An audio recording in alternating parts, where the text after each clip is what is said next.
Բարև ձեզ հարգելի գործընկերներ, ես տեսնում եմ հանձնաժողովի քվորման հարավի համավաստով պատգամավորները ունենք, կարող են սկսել մեր նիստը։ Նիստի օրակարգը ձեզ բաժանված է, օրակարգում ունենք երկու հարց, օրակարգի վերաբերյալ հարցեր կան, չկան, հետևաբար ովքեր են կողմ օրակարգի հաստատմանը։ Կողմ միացա, մեկ ձեռնպահ հավանաբար։ Չէ, ընդդիմությունից մարդու ունենք։ Շատ լավ, այդ դեպքում սկսում ենք մեր առաջին հարցից, Հայաստանի Հանրապետության կառավարության եւ Հունաստանի Հանրապետության կառավարության միջև մշակութային արժեքների հափշտակումը, անօրինական պեղումները եւ ապօրինի ներմուծումը, արտահանումը եւ դրանց նկատմամբ սեփականության իրավունքի փոխանցումը կանխելու եւ դրանք իրենց ծագման երկրի ռեստիտուցիայի մասին համաձայնագիրը վերացնելու մասին հարցը։ Ավերացնելու մասին հարցը, ինչ երկար անթերցվելու այս հարցը քվեարկությունից առաջ այդ խորհրդան։ Շատ լավ, հիմնական զեկուցող կրթության, գիտության, մշակույթի եւ սպորտի նախարարի տեղակալ Արթուր Մարտիրոսյան, իսկ հանձնաժողովի տեսակետը խորհրդանին կներկայացնի պարոն Բաբայանը, այս պահին լսենք պարոն Արթուր Մարտիրոսյանին, համեցեք։ Շնորհակալություն, բարև ձեզ,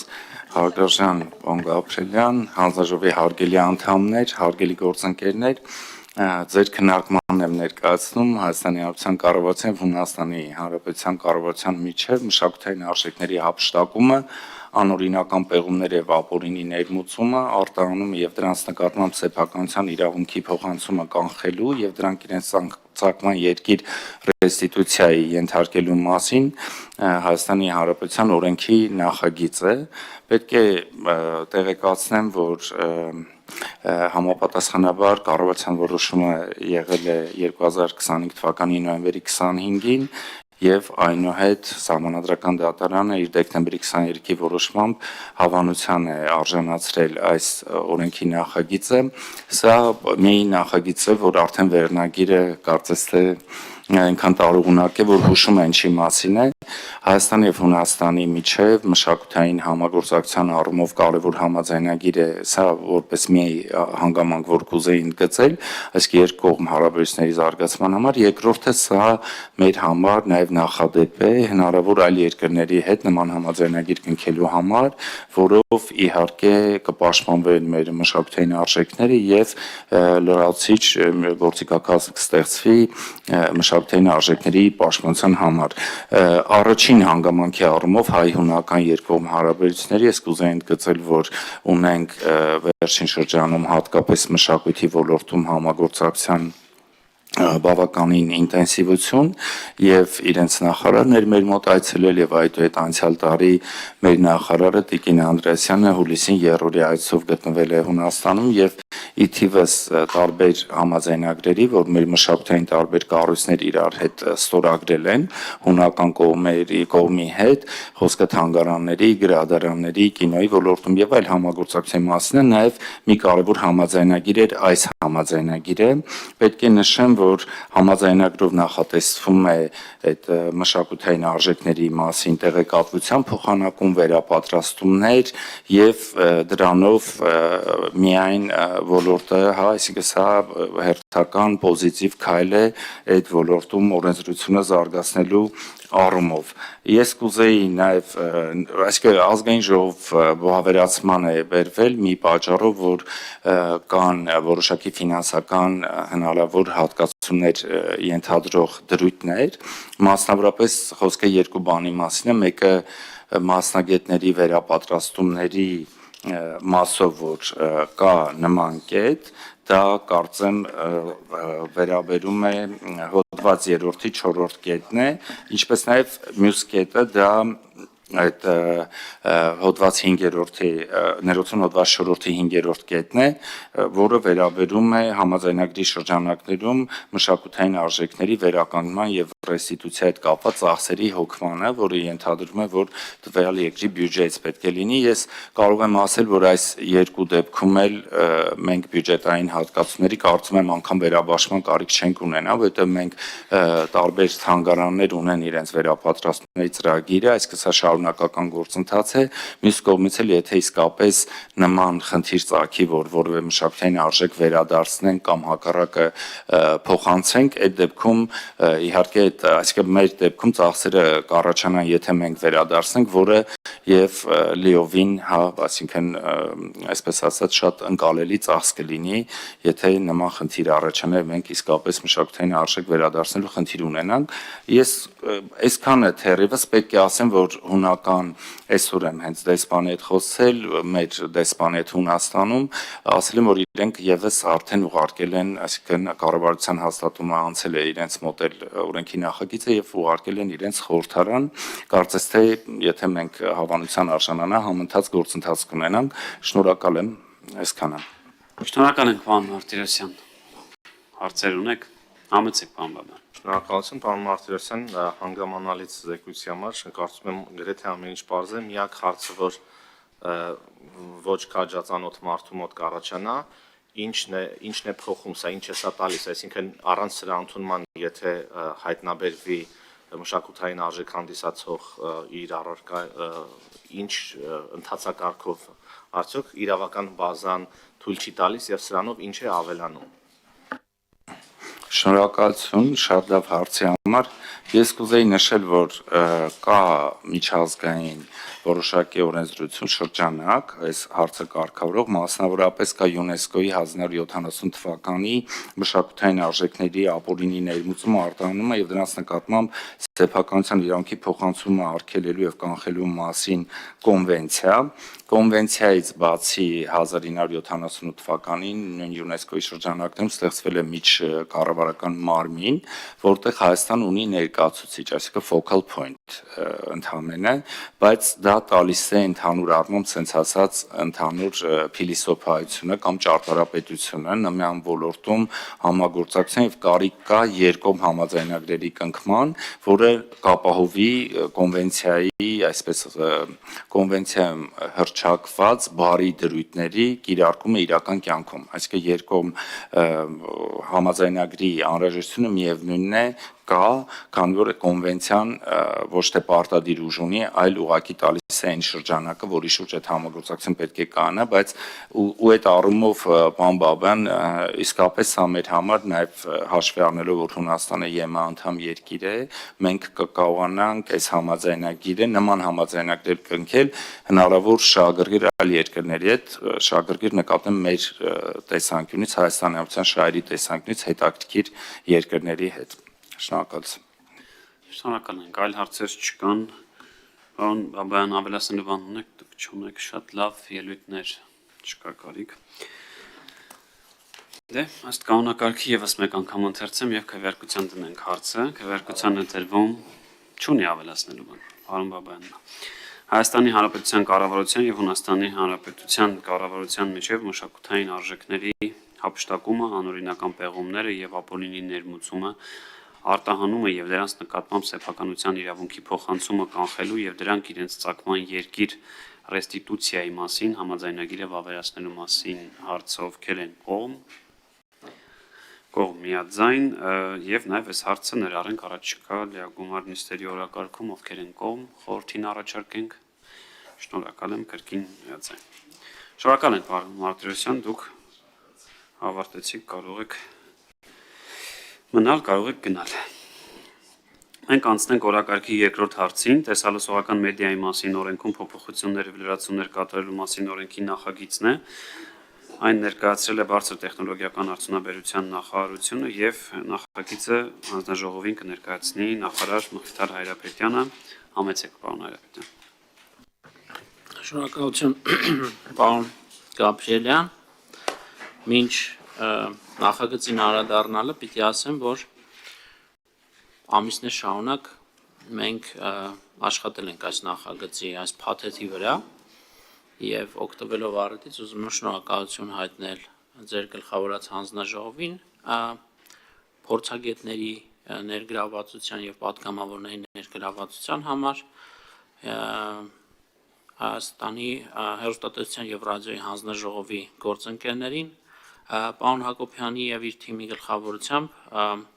որովհետեւ իրապես մեծ ծավալի աշխատանք է կատարվել, կարծում եմ այսօրվա քննարկումը նաև ցույց կտա այդ աշխատանքը, իսկ թե ինչի մասին է այս փաթեթը, տեսեք իրականում տեսալսողական մեդիայի մասին օրենքը կարգավորում է ամբողջ դաշտը, սահմանում է հեռուստատեսության եւ ռադիոյի հանձնաժողովի պարտականությունները, հանձնաժողովի լիազորությունները, գործառույթները եւ ըստ էության ՑՊԱՀ-ս գործող կարգավորումները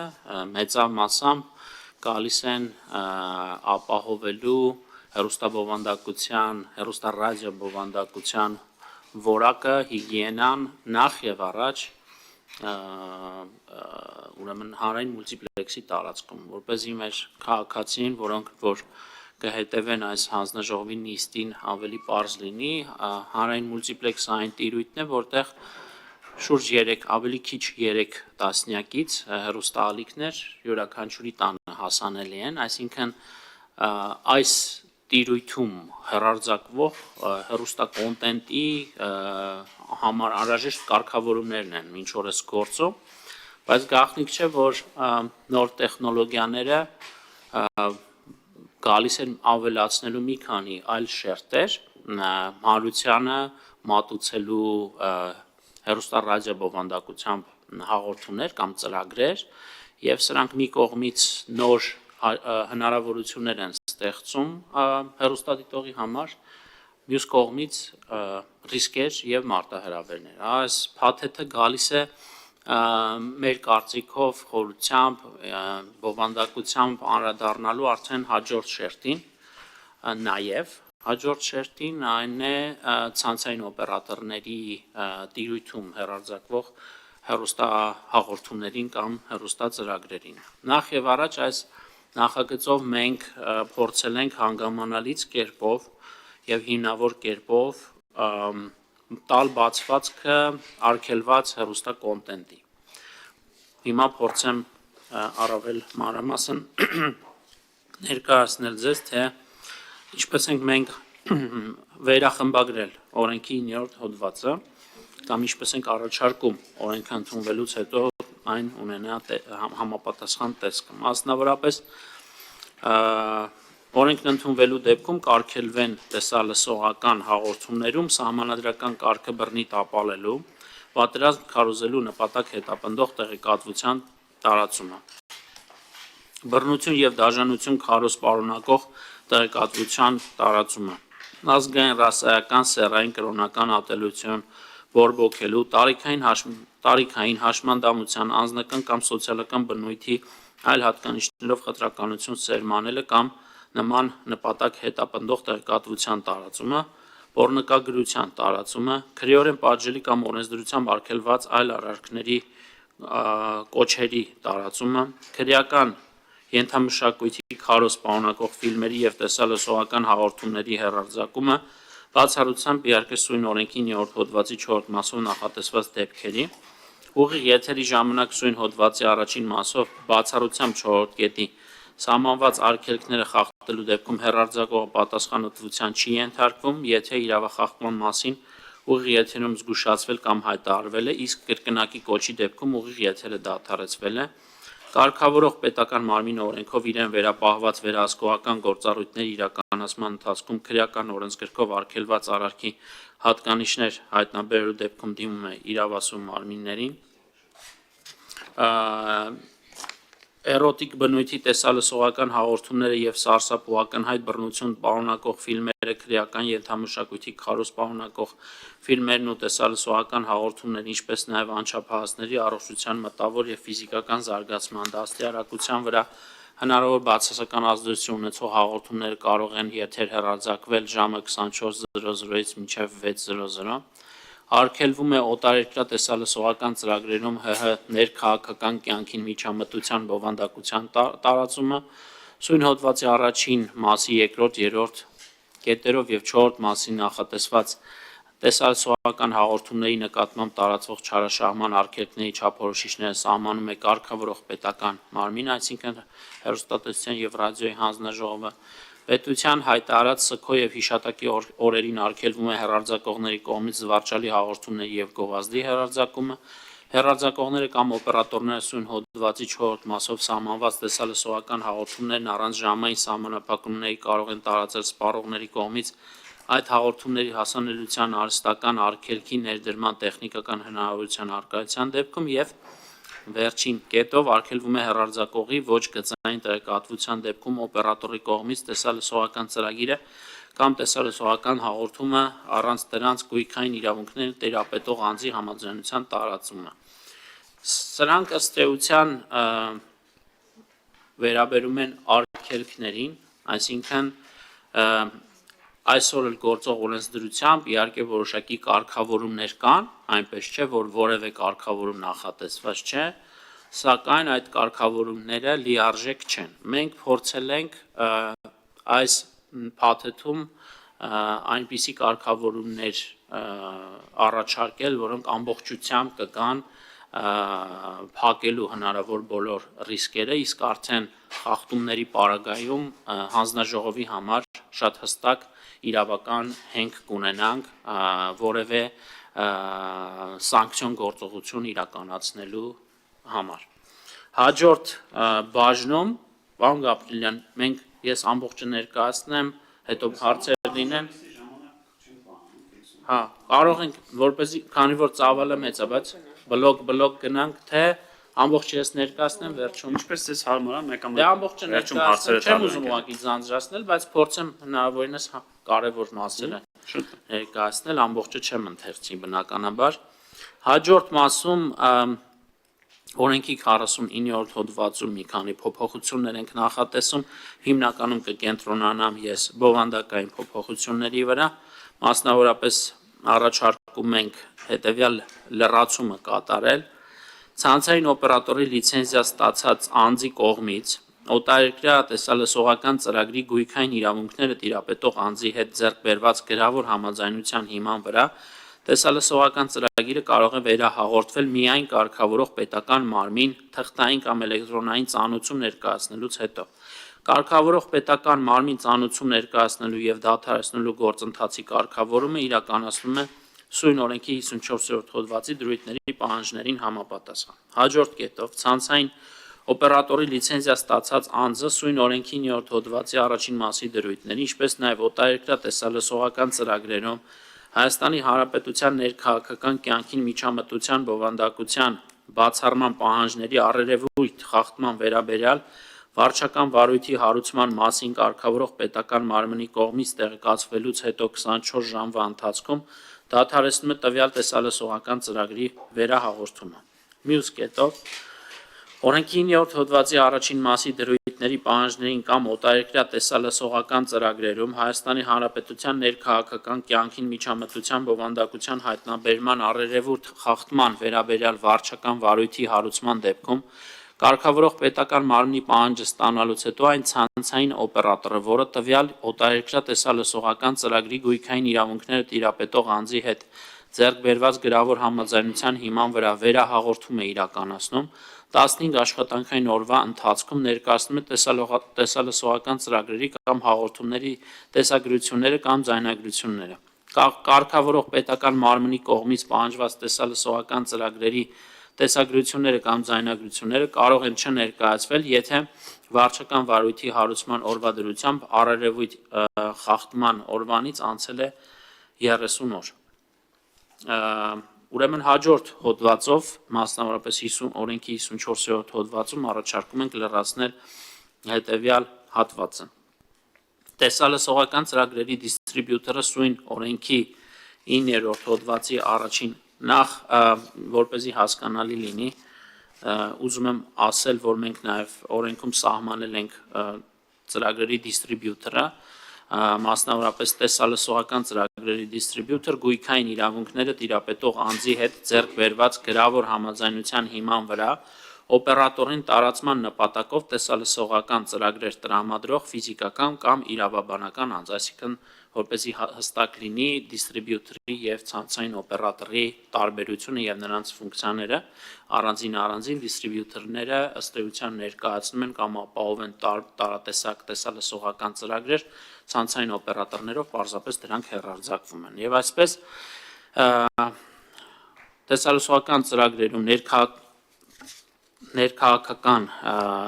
կյանքին միջամտության բովանդակության հայտնաբերման առերևույթ խախտման վերաբերյալ վարչական վարույթի հարուցման դեպքում կարգավորող պետական մարմնի պահանջը ստանալուց հետո 15 աշխատանքային օրվա ընթացքում ներկայացվում է տեսալսողական ծրագրերի կամ ձայնագրությունների հատվածը, որը որ ես ըստ էության ընթերցեցի։ Հնարավորություն։ 54 հաջորդ կետով սահմանված ժամկետում տեսագրությունները եւ ձայնագրությունները չներկայացնելու դեպքում, ինչպես նաեւ սույն օրենքի 9-րդ հոդվածի առաջին մասի պահանջները, ինչպես նաեւ օտարերկրյա տեսալսողական ծրագրերում Հայաստանի Հանրապետության ներքաղաքական կյանքին միջամտության բացառման պահանջը խախտելու դեպքում կարգավորող պետական մարմինը իրավասու է օրենքով սահմանված կարգով ընդունել որոշում տվյալ տեսալսողական ծրագրի մասով ծանոթման հաստատման մասին ընդունված վարչական ակտի իրավական ուժը դադարեցնելու վերաբերյալ։ 57-րդ հոդվածում մենք առաջարկում ենք խմբագրել հետևյալ հատվածը, մասնավորապես սա վերաբերում է տուգանքներին, ես չեմ ուզում առանձին անդրադառնալ բոլոր կետերին, ըստ էության հիմնականում մենք հասույթի շեմով պայմանավորված կամ հասույթի հիմքով պայմանավորված տուգանքների մոդելն ենք փոխել հազարապատիկների նվազագույն աշխատավարձի համապատասխան հազարապատիկ տուգանքների սահմանմամբ տարբեր խախտումների պարագայում,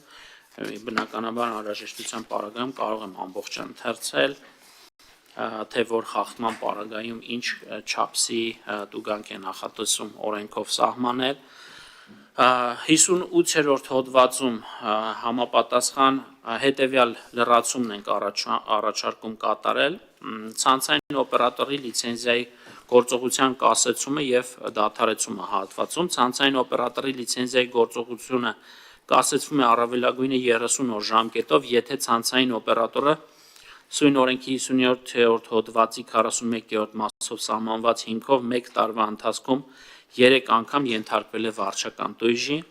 ցանցային օպերատորի տեխնիկական միջոցները չեն համապատասխանում ընդունված ստանդարտներին, որի հետևանքով վտանգ է սպառնում մարդկանց առողջությանը կամ արգելքներ են ստեղծում այլ հեռարձակողների կամ օպերատորների գործունեության համար, ցանցային օպերատորի կողմից առանց որևէ հիմնավոր պատճառի 72 ժամ շարունակ վերահաղորդում չի իրականացվել, ցանցային օպերատորը լիցենզիա ստանալու պահից 6 ամսվա ընթացքում վերահաղորդում չի իրականացնում, այդ մասին կա ցանցային օպերատորի համապատասխան դիմումը։ Լիցենզիայի գործողությունը կասեցնելուց հետո կարգավորող պետական մարմնի նշած ժամկետում սույն հոդվածի առաջին մասում նշված խախտումները վերացնելու դեպքում կարգավորող պետական մարմինը վերացնում է կասեցումը։ Լիցենզիայի գործողությունը դադարեցվում է, եթե իրավաբանական անձը լուծարվել է կամ ֆիզիկական անձի գործունեությունը դադարեցվել է,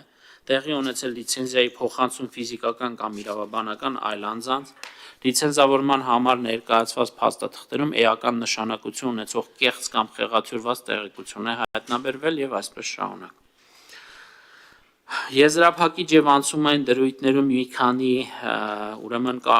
կետեր ենք մենք սահմանել, որոնցից ըստ էության որ անհրաժեշտություն կլինի ցանկանում եմ ընթերցել հետեւյալ երկուսը։ Կարգավորող պետական մարմնի կողմից սույն հոդվածի երկրորդ մասով սահմանված ժամկետում չափորոշիչների ուժի մեջ մտնելուց հետո 4 ամսվա ընթացքում տեսալսողական ծրագրերի դիստրիբյուտորներն ու ցանցային օպերատորները իրականացնում են անհրաժեշտ գործողություններ, իրենց գործունեությունը տեսալսողական մեդիայի բնագավառը կարգավորող օրենսդրությունը համապատասխանեցնելու նպատակով ըստ էության օրենքը ուժի մեջ մտնելուց հետո որոշակի խելամիտ ժամանակահատված ենք մենք սահմանել, որպեսզի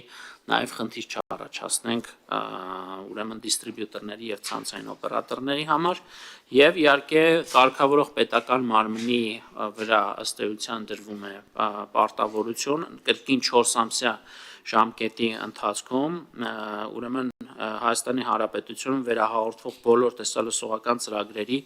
համապատասխանության ստուգման գործընթաց իրականացնել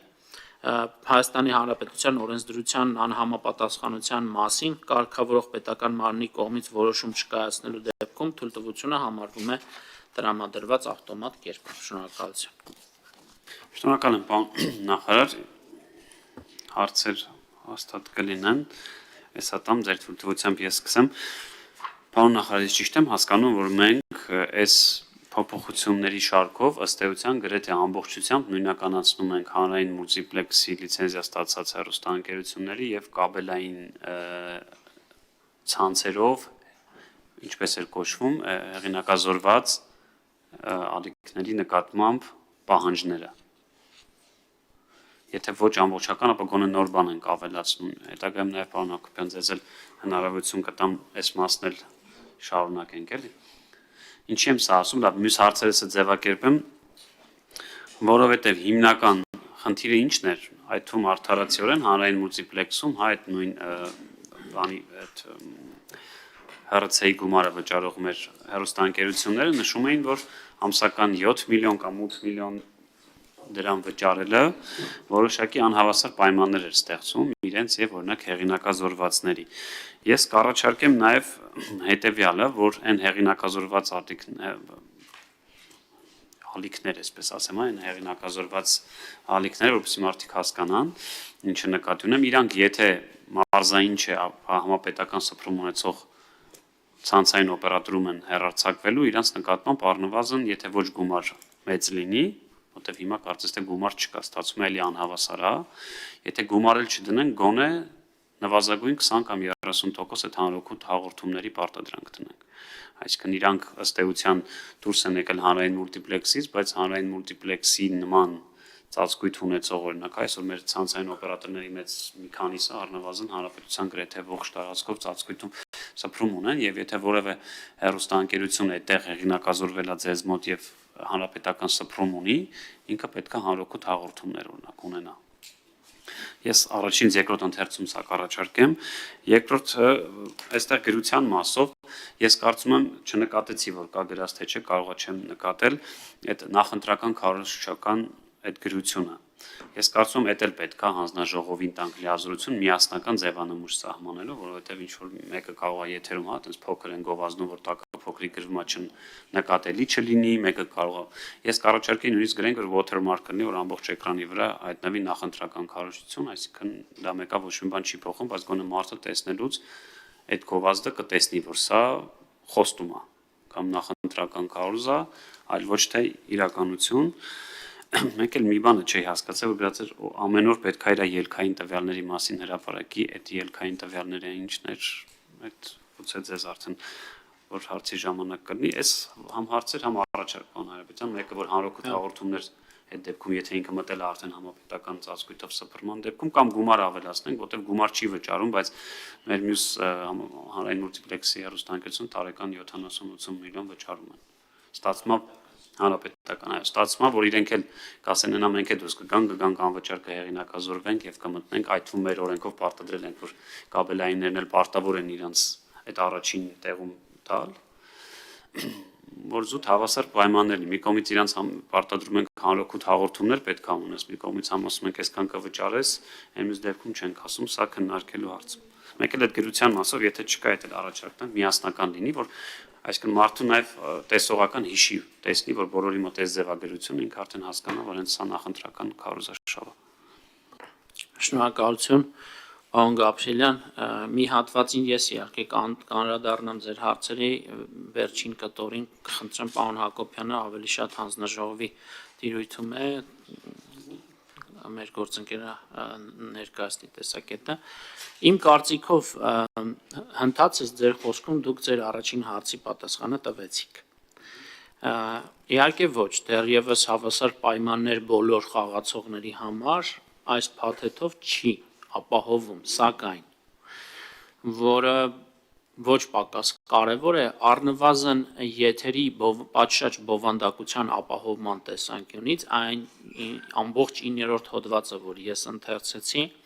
Սա վերաբերում էր ամբողջ դաշտին, այսինքն նաև ցանցային օպերատորների կողմից հեռարձակվող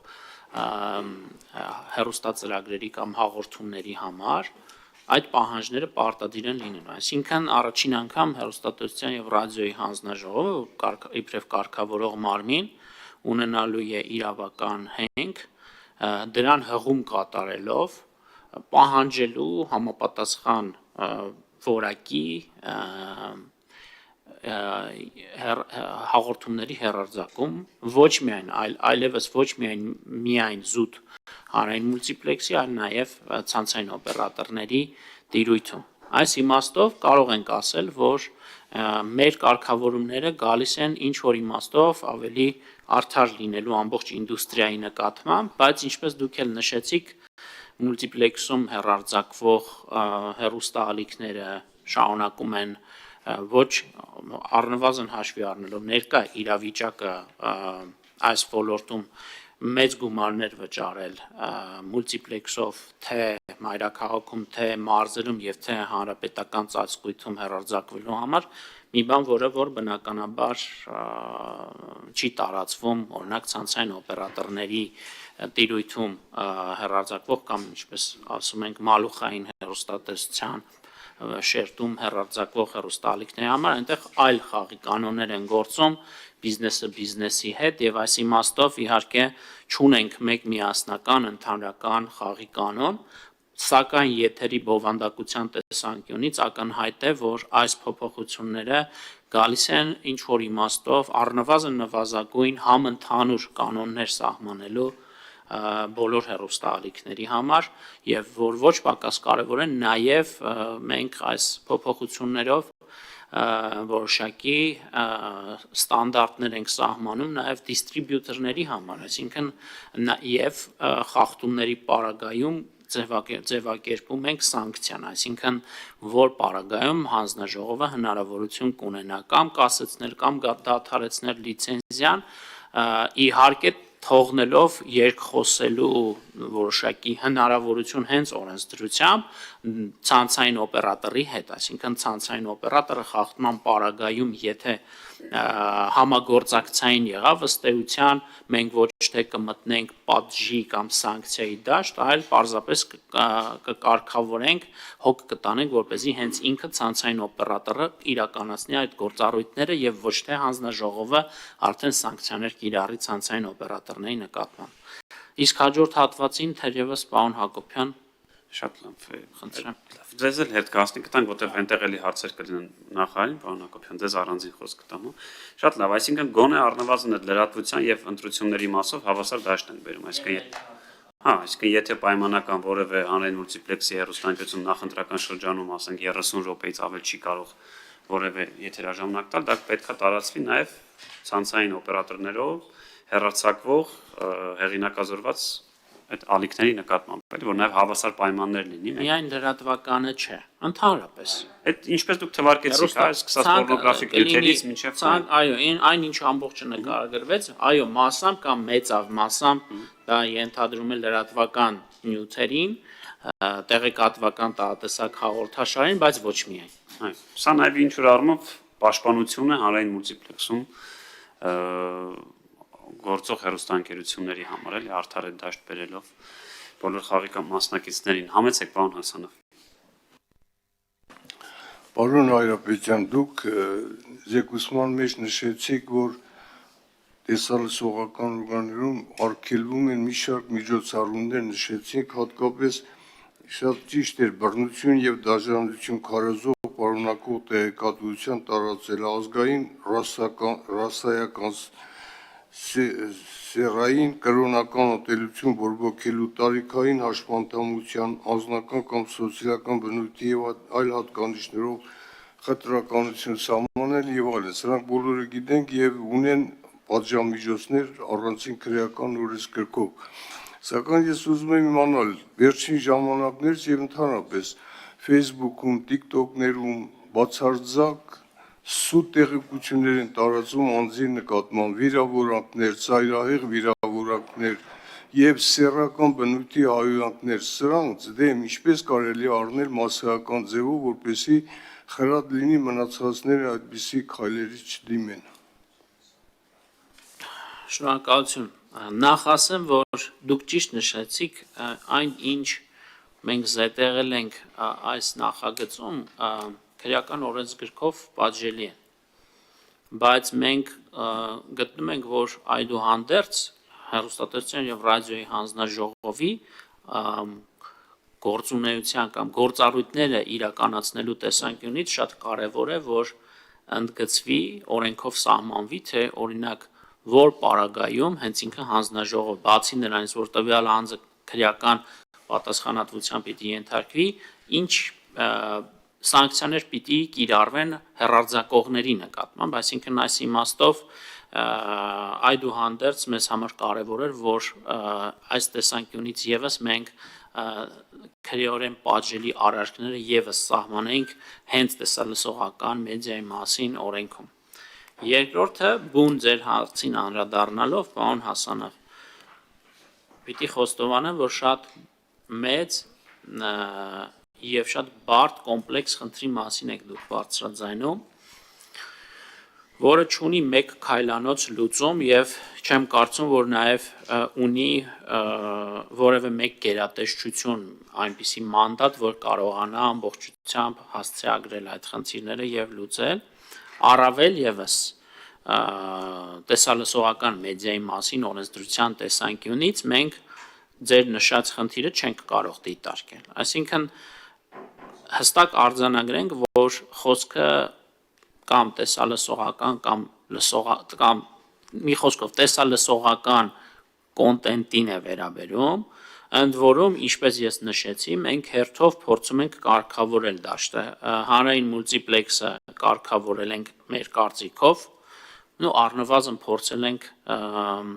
հնարավորինս աշխատող օրենսդրություն ունենալ, այնտեղ որտեղ բացեր են լինում, պարբերաբար մենք անդրադառնում ենք դրանց եւ դրանց մեծ մասը նաեւ հիմա կտարածենք օրենքը ընդունվելու պարագայում ցանցային օպերատորների վրա, այսինքն այդ շերտում հեռարձակվող։ Երրորդ շերտը դա համացանցն է,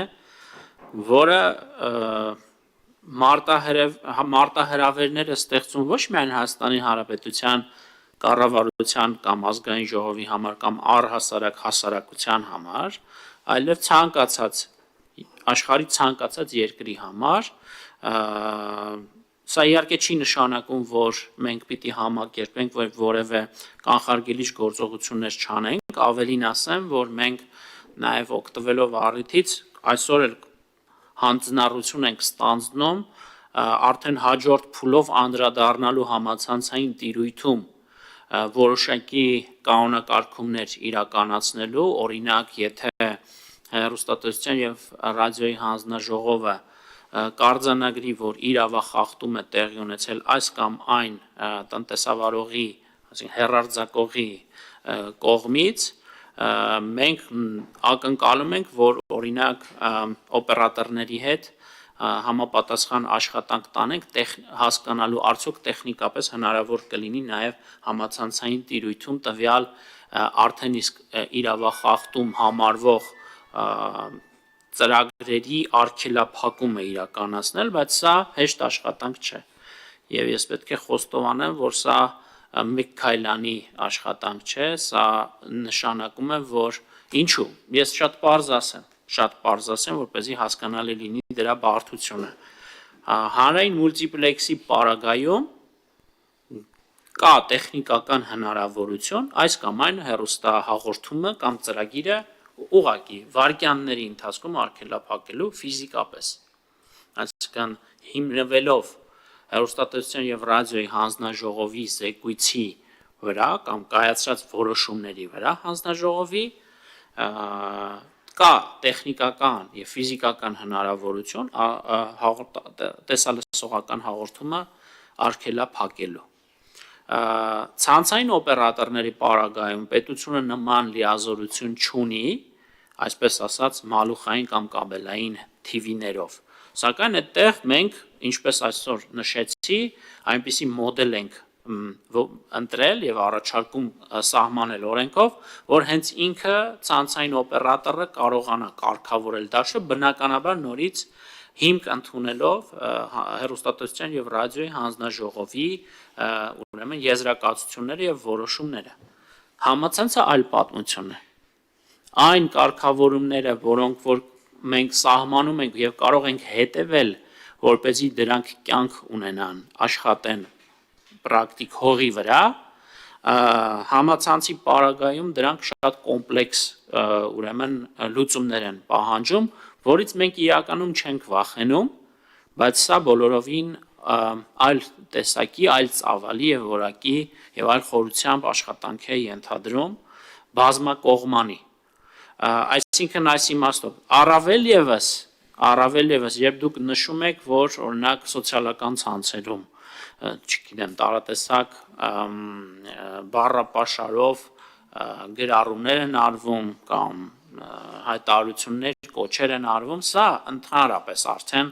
բոլորովին այլ աշխարհ է, այսինքն այստեղ պարտադիր չէ, որ տեսալսողական բովանդակությամբ կոնտենտի հետ մենք աշխատանք ունենանք, այլ պարզապես սովորական կեղծ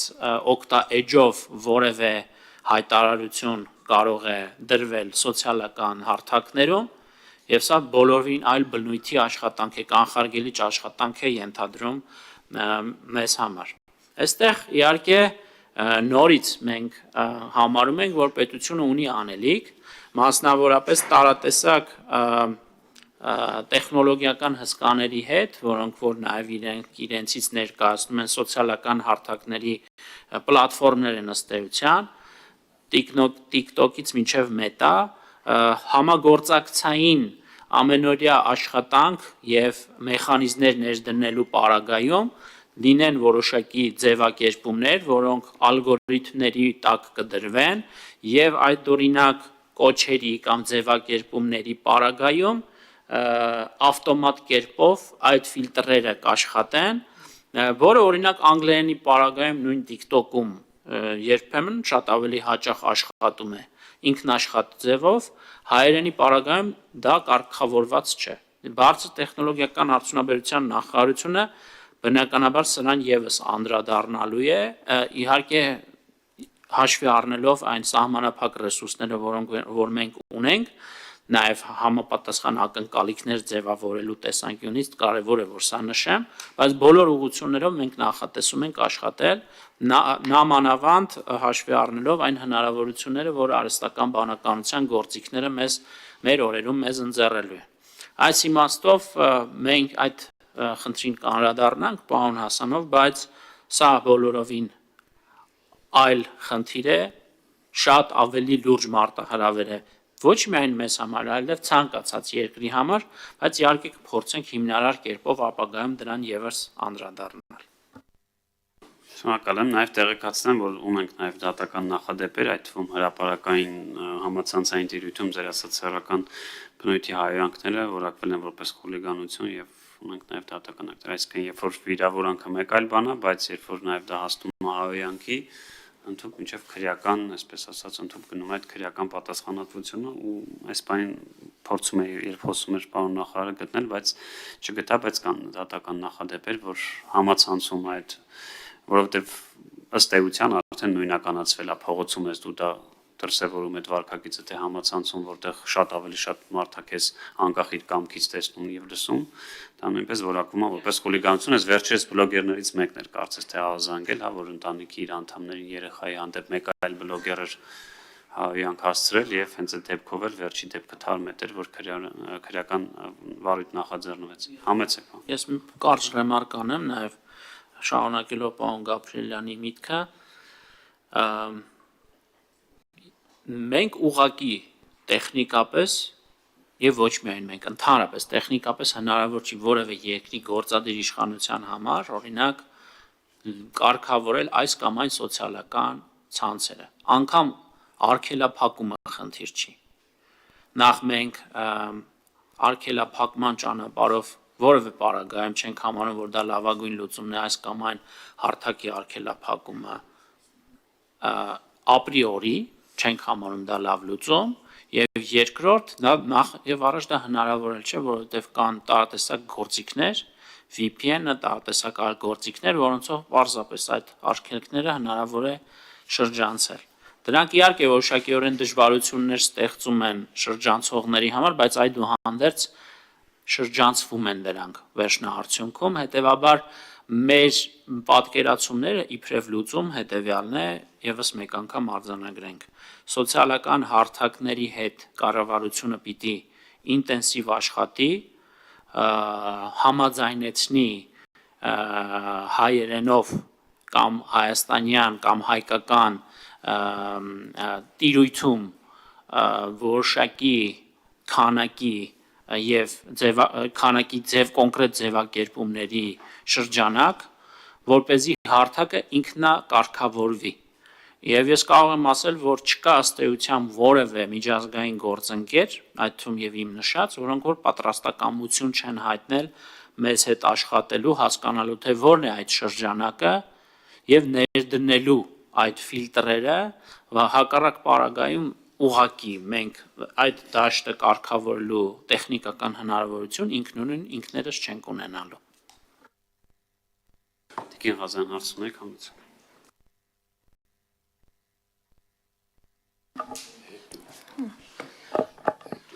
Շնորհակալություն ընդգրկուն զեկույց ներկայացնելու համար, պարոն նախարար, ինձ մոտ մի հարց առաջացավ։ Օրենքում, ինչքան հասկացա, արգելվում է օտարերկրյա ծրագրերում Հայաստանի Հանրապետության ներքաղաքական կյանքին միջամտության բովանդակությունը, սակայն հարցս հետևյալն է. ինչ չափանիշներով է որոշվելու, թե որ բովանդակությունն է համարվում միջամտություն։ Շնորհակալություն կարևոր հարցի համար։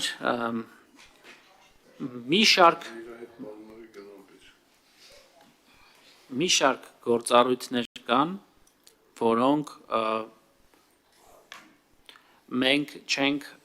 նախատեսում ունենալ կամ սահմանել օրենքով։ Պիտի լինեն, այսինքն օրենքը ենթադրում է, որ կլինեն ենթաօրենսդրական ակտեր, որոնցով կսահմանվեն, որովհետև մենք օրենքով ընդհանրապես հիմնական կամ հիմնարար հասկացություններն ենք առաջարկում սահմանել։ Մեր կարծիքով նաև օրինաստեղծ աշխատանքի տեսանկյունից եւ այս իմաստով պրակտիկան էլ է ցույց տալիս, որ օրենքները սահմանվածից չափ ավելի ծանրաբեռնել չի կարելի։ Եվ ոչ միայն չի կարելի իրավական տեսանկյունից, իրավական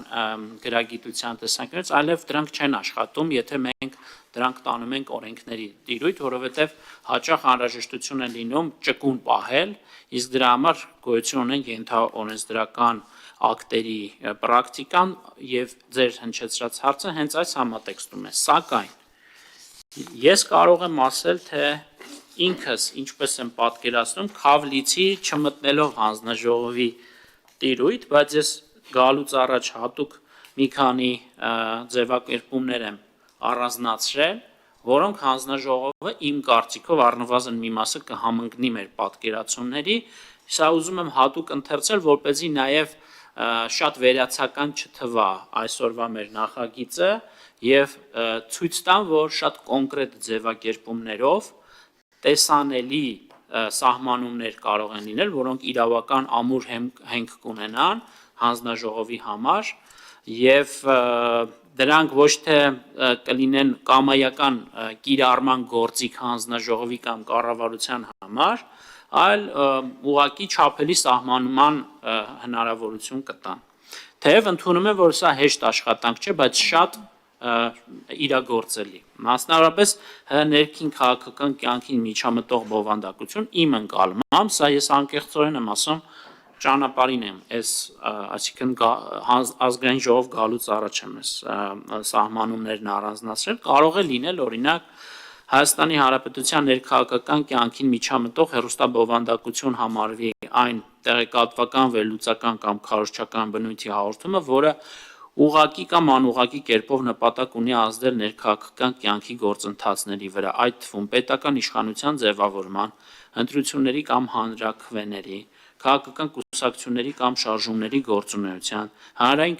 կարծիքի ձևավորման ներքին քաղաքական հարցերի վերաբերյալ, հաջորդ կետով ստեղծվում, ֆինանսավորում կամ խմբագրվում է օտար պետության, օտար պետական մարմնի կամ դրանց հետ փոխկապակցված կազմակերպության կողմից եւ չի հանդիսանում չեզոք տեղեկատվության փոխանցում, այլ պարունակում է քաղաքական դիրքորոշման քարոզ, կոչեր, գործողության կամ դիմադրության, պետական ինստիտուտների լեգիտիմության խաթարում, կոնկրետ քաղաքական ուժի կամ գործչի աջակցություն կամ վարկաբեկում։ Նաեւ կարող ենք ասել, թե օրինակ ինչը չի համարվում միջամտություն, օրինակ չի, որպեսզի ընդդիմությունը հիմնականում ընդդիմադիր հատվածից կարող է այս մտահոգությունները արտահայտվել, որը շատ լեգիտիմ է, մի շարք կամ առնվազն ոչ թե լեգիտիմ կամ հասկանալի կարող է լինել, որպեսզի չհնչի այնպիսի մտահոգություն, որ ցանկացած քննադատություն այս օրենսդրությամբ կարելի է արգելել եւ դրա տակ ցանկացած մեկնաբանություն անի հանձնաժողովը եւ այս կամ այն հաղորդումը փակի, օրինակ օտարերկրամի հաղորդման, որի խախտման դեպքում օրինակ ընդդիմությունը կարող է չքննադատել, այդպիսի պրակտիկա եւս ունենք։ Իմ կարծիքով մենք կարող ենք նաեւ օրենքում հստակ նշել, որ ներքաղաքական միջամտություն չի համարվում փաստերի վրա հիմնված լրատվական հաղորդումը, բայց առանց գնահատականների։ Այսինքն ոչ թե մենք կարծում ենք, որ որևէ լրատվական հաղորդման ընթացքում օտարերկրյա հեռարձակողի կողմից որևէ անդրադարձ չպիտի լինի քաղաքական անցուդարձին, այլ շատ հստակ սահմանում ենք, թե միջամտությունը ներքաղաքական կյանքին ինչը կհամարվի եւ ինչը չի համարվի, եւ կարծում ենք, որ սա մեր երկրի համար առնվազն ռազմավարական առաջնահերթություն է ապահովել տեղեկատվական անվտանգությունը մեր քաղաքացիների եւ հեռուստադիտողների, հաջորդը կարող է լինել ակադեմիական կամ վերլուծական քննարկումը, եթե չկա կրկին ուղիղ կոչ կամ քարոզ, միջազգային կազմակերպությունների պաշտոնական զեկույցների ներկայացումը կամ ՀՀ ներքին կյանքի մասին կարծիքներ, եթե դրանք չեն արտադրվել կամ ղեկավարվել օտար պետության կողմից,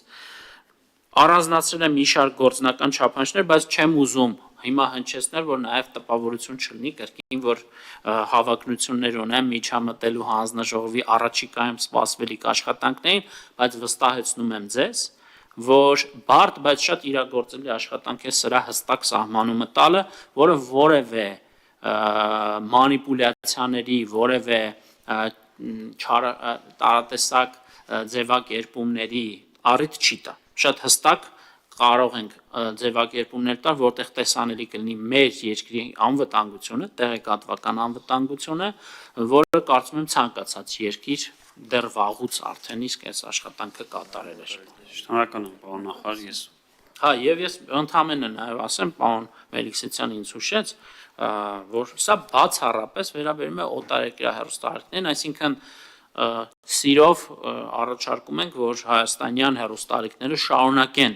միջամտել Հայաստանի ներքաղաքական կյանքին անխնա քննադատական գնահատականներ հնչեցնելով արդարացի, ոչ այնքան արդարացի, իշխանության համար հաճելի կամ ոչ այնքան հաճելի, այսինքն այս իմաստով գիծը այդ ջրբաժանը շատ հստակ է։ Մենք խոսում ենք օտարերկրյա հեռուստաալիքների մասին, երբ նշում ենք ներքին քաղաքական կյանքի միջամտությունը։ Մնացած պարագայում բնականաբար այս դրույթը չի գործելու։ շնորհակալ եմ, մենք մի 10 րոպե ունենք, էլի, կարծես թե դալիճի հետ կապված Տիկնազյան ձեր հարցը։ Ես շատ կարճ ձեր թույլտվությամբ, այսինքն այդ ձևակերպումը, եթե անգամ չկա, այս վերջին գոնե շրջանում մենք փորձով ենք տեսել, այդ թվում երբ որ հասարակությունը միանգամից ընկալում ասա միջամտություններ թե չէ, շատ ավելի պարզ ասած կարող ես ասել ինչ ա եղել, բայց եթե սկսես ասել ինչպես պետք է լինի, այդ արդեն միջամտություն է, այսինքն այդ թվում ես մեր նիստը կարան լուսաբանեն ինչ եղավ որում հարցրեց, բայց եթե այդտեղ լինի նաև կարծիք թե ինչ պետք է ասեր նախարարը կամ ինչ պիտի ասի ստեղ նախարարը, դա ակնհայտ միջամտություն է մեր գործերին ներեցեք, համեցեք։ Ինչ կլինի, որ ասեն ինչ պետք է ասի նախարարը, օրինակ լուսաբանել ես, Արոն Հակոբյան կփակի։ Ես մի քանի տեխնիկական հարցեր եմ եւ նաեւ բովանդակային հարցեր ունեմ, պարոն Հայրապետյանի ասածից առաջացած հարցեր, չգիտեմ, եթե Տիկին Խերանյան օրինակ հարց ունենա, կարամ զիջեմ այս 10 րոպեն ընդդիմությանը։ Եթե չէ, վստահ եմ, այս քննարկումը, պարոն Հակոբյանին էլ եմ ուղղում այս հարցերը, ու ինձ թվում է պարոն Հակոբյանը ավելի լավ կարձագանքի սրանց, եթե հիմա թողնենք ձևակերպեմ։ Ու սա նաև հույս ունեմ լիագումար նիստերի դահլիճում կհնչի, արդեն պարոն Հայրապետյան կլինի հիմնական զեկուցողը։ Մի քանի տեխնիկական հարց, պարոն Հակոբյան, մենք գիտենք քանի նոր ալիքի մասին է խոսքը, այսինքն քանի նոր մոնիթորինգի ենթակա հեռուստաալիք ունենք մեր այս կարգավորումով գալու է ձեր դաշտ։ Երկրորդը ունենք մենք այդքան մոնիթորինգի ռեսուրս եւ եթե ոչ, ոնց ենք պատրաստվում լրացնել, օրինակ, չգիտեմ, ասես պարոն Հայրապետյանը AI գործիքներով եւ այլն։ Կուզենամ նաեւ Սա ցանցային օպերատորների մասին, ինտերնետային ալիքների մասին չի, մի քանիսը նշեք, որ sense շոշափելի մարդիկ հասկանան ինչի վրա էլի, օրինակ ինչ վրա ուշադրություն դարձնեն եւ ձեզ զանգեն, ասեն թեժ գծին, չգիտեմ, կամ ձեզ գրեն բանով Facebook-ով, ասեն, այստեղ խախտում կա, որովհետեւ ես ակնկալում եմ, որ նաեւ քաղաքացիները կօգնեն այդ մոնիթորինգի հարցում։ Երրորդ բանը, որ կուզենայի ասել, արդյոք օրինակ շաբաթներ առաջ էր, եթե չեմ սխալվում, Սոլովյովը իր հաղորդումներից մեկում ասել էր, որ Հայաստանը պետք է հատուկ ռազմական օպերացիա իրականացնի Ռուսաստանը։ Սա ինքան, չգիտեմ, ներքին գործերի միջամտել է թե պարզապես ագրեսիվ ռետորաբանություն, բայց Սոլովյովի հաղորդումները փակ են Հայաստանի այն մուլտիպլեքսային հատվածում, որտեղ պետք է լինեին։ Միշտեր օրինակ մի լրատվական, ես կամ կոնկրետ օրինակ բերեմ, առաջինը ԵՄ իր լրատվականով դրել է այդ հատվածը եւ խնդրել է մեկնաբանել հյուրին, այսինքն վերահեռարձակել է։ Հյուրը բնականաբար քննադատել է, մեկնաբանել է, թե ինչու է դա խնդիր, ինչ խնդիր է առաջացնում, ինչպիսի արձագանք պետք է տար Հայաստանի կառավարությունը եւ այլն, էլի, ինչ որ ոչ կուսակցական հյուր է։ Արդյոք սա նույնպես ենթակա սանկցիայի, եթե վերահեռարձակել է։ Եվ այս նաև պարոն Հայրապետյան ձևակերպումներից ես հասկացա, թե մոտավորապես ես բանան եմ, երևակայեմ ինձ պարոն Գեգամ Մանուկյանը։ Հիմա, եթե մենք, օրինակ, մեր բաները, քաղաքացիական պայմանագրի պատգամավորները եւ այլ քաղաքական դերակատարներ, որոնք հարում են մեզ, մենք ասում ենք Սոլովյովի այդ հայտարարությունը խնդրահարույց է, միջամտության փորձ է, ռազմական ագրեսիայի կոչ է։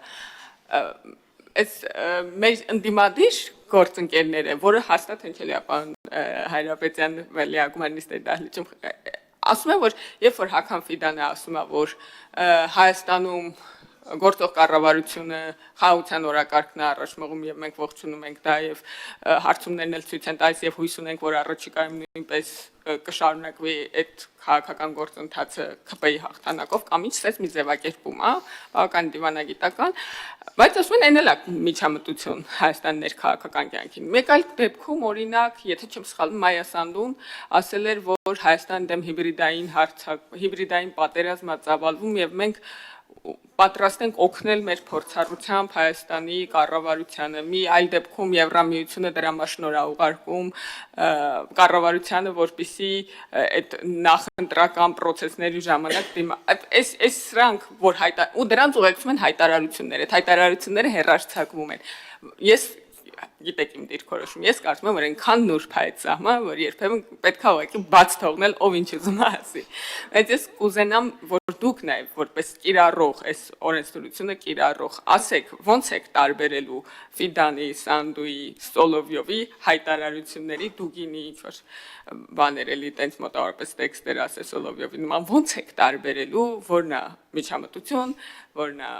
աջակցություն, որն է դիվանագիտություն, մանավանդ երբ որ խոսքը կառավարող կուսակցությանն է վերաբերում, կարող է աշխարհի բոլոր կառավարությունները բան, տես ինչ-որ բարեկրթությունից ելնելով ասեն, դե մենք իրանց աջակցում ենք, այդ ընդունված պրակտիկա է։ Շնորհակալություն, այն քննության ժամանակ որ հարց են տալի, որ կտրեն է, այմատորապես երկրորդ հարցը տենց հարց էր, շատ դժվար է ու շատ բազմազան, կփորձեմ շատ կարճ պատասխանել, ժամանակ չունեմ շնորհակալություն հայտնելու ձեզպես, պարոն նախարար։ Շնորհակալություն իհարկե եւ նախարարությանը եւ հանձնաժողովին, որտեղ հանձնաժողովի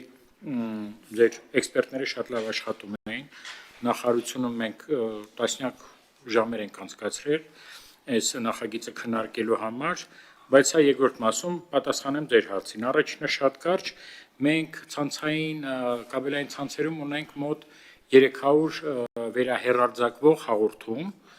պլյուս մինուս, մոտավորապես այս վերջի 5-6 տարիների մեջ նույն թիվն է եղել 280-ից 320,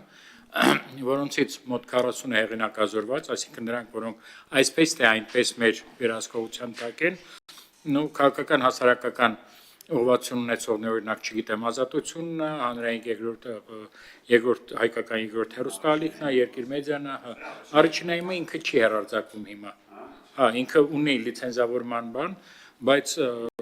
երկար ժամանակ չի հեռարձակվում ոչ մի կաբելային ցանցով, այսինքն այսպես թե այնպես այդ 40-ը մշտադիտարկվում է, հա։ Մնաց 260 պայմանական կամ նույնիսկ 300։ Որն է խնդիրը այստեղ։ Այդ 300-ից այսպես ասեմ, ուշադրության արժանային միայն մոտ 2 տասնյակ հեռուստաընկերություն, որովհետև մեծ առումով, չգիտեմ, հա, բանը National Geographic-ի ալիքները, նրանք իրենց կողմից հեղինակների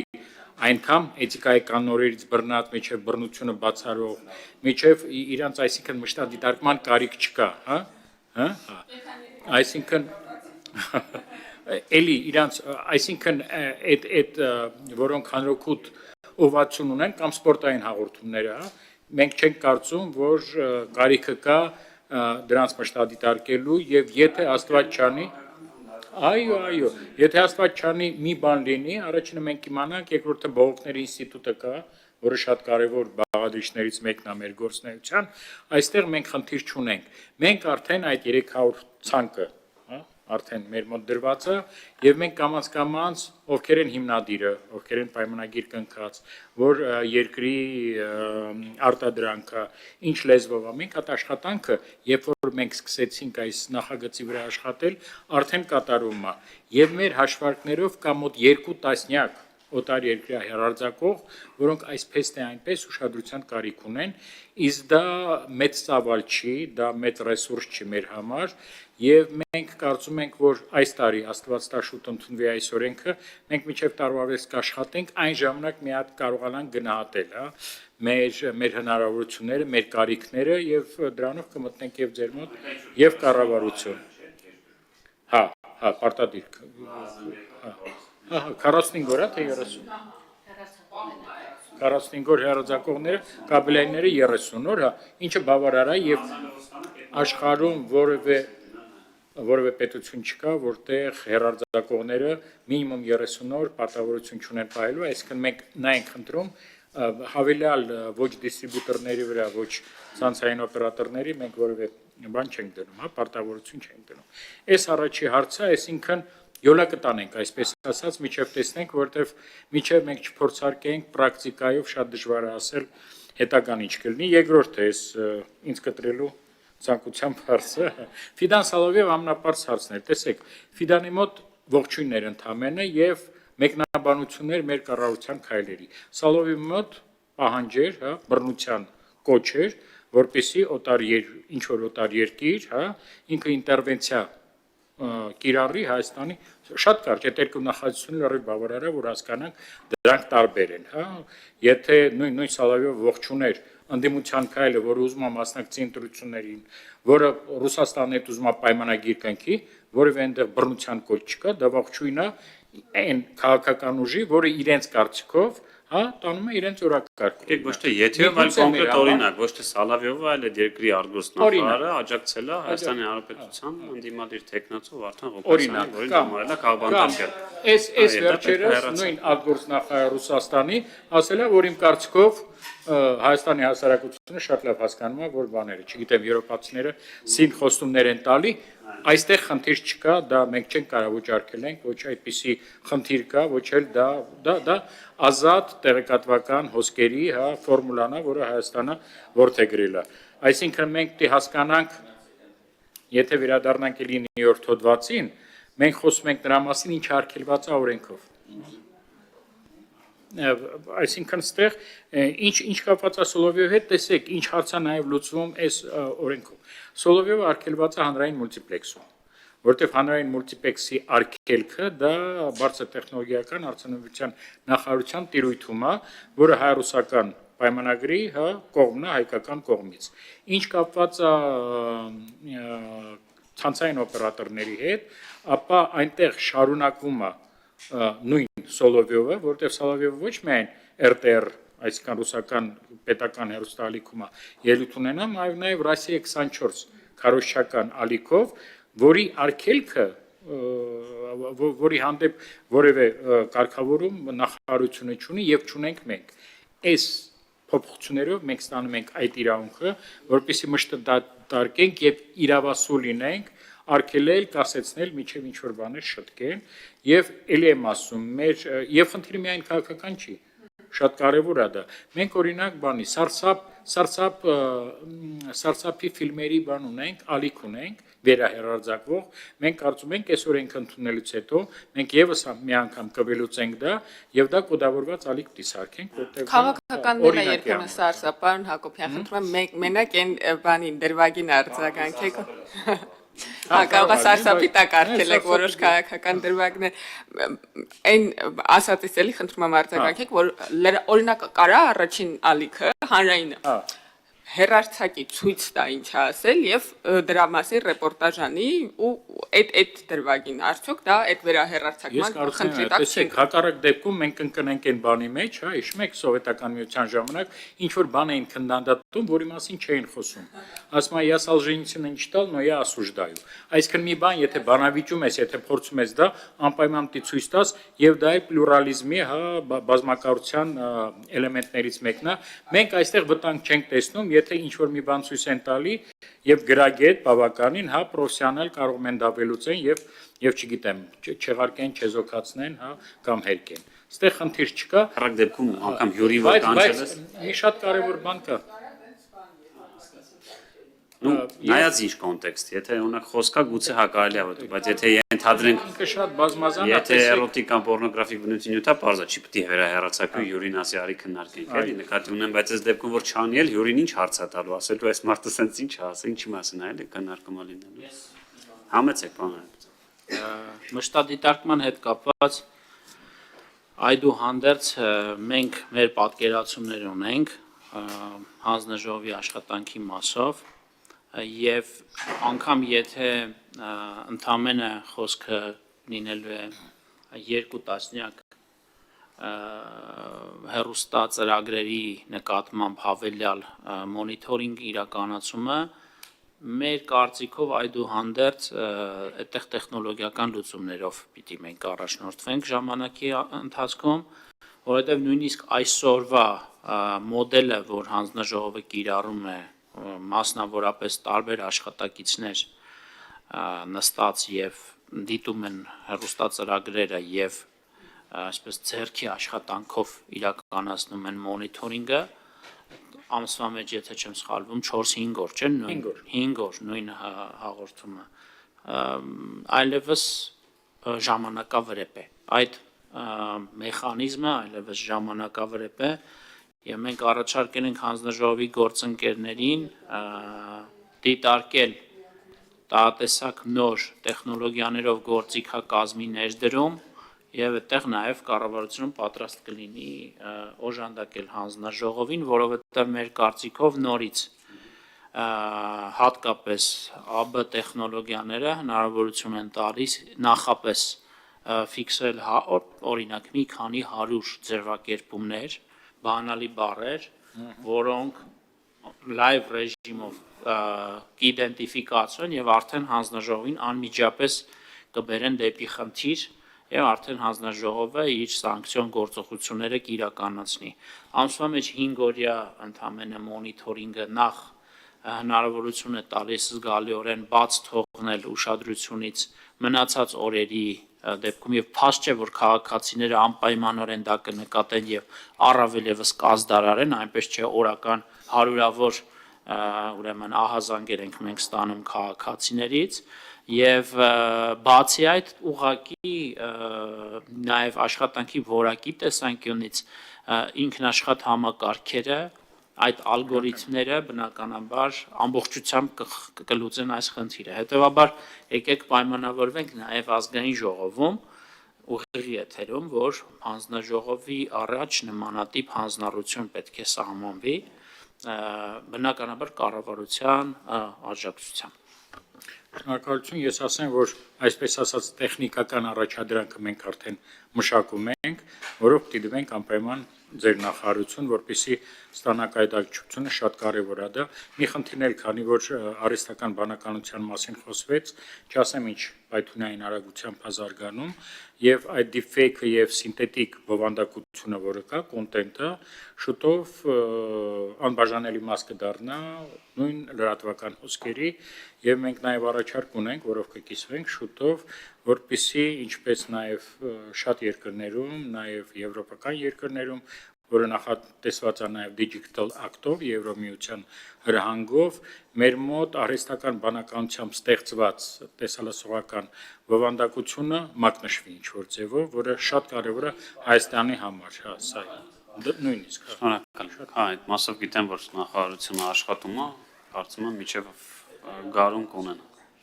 Շնորհակալ եմ շատ, այլ հարցեր չկան, դուք ավելացնելու բան չունեք։ Շնորհակալ ենք պարոն նախարար, շնորհակալ ենք պարոն Հակոբյան, շնորհակալ եմ պատգամավորներ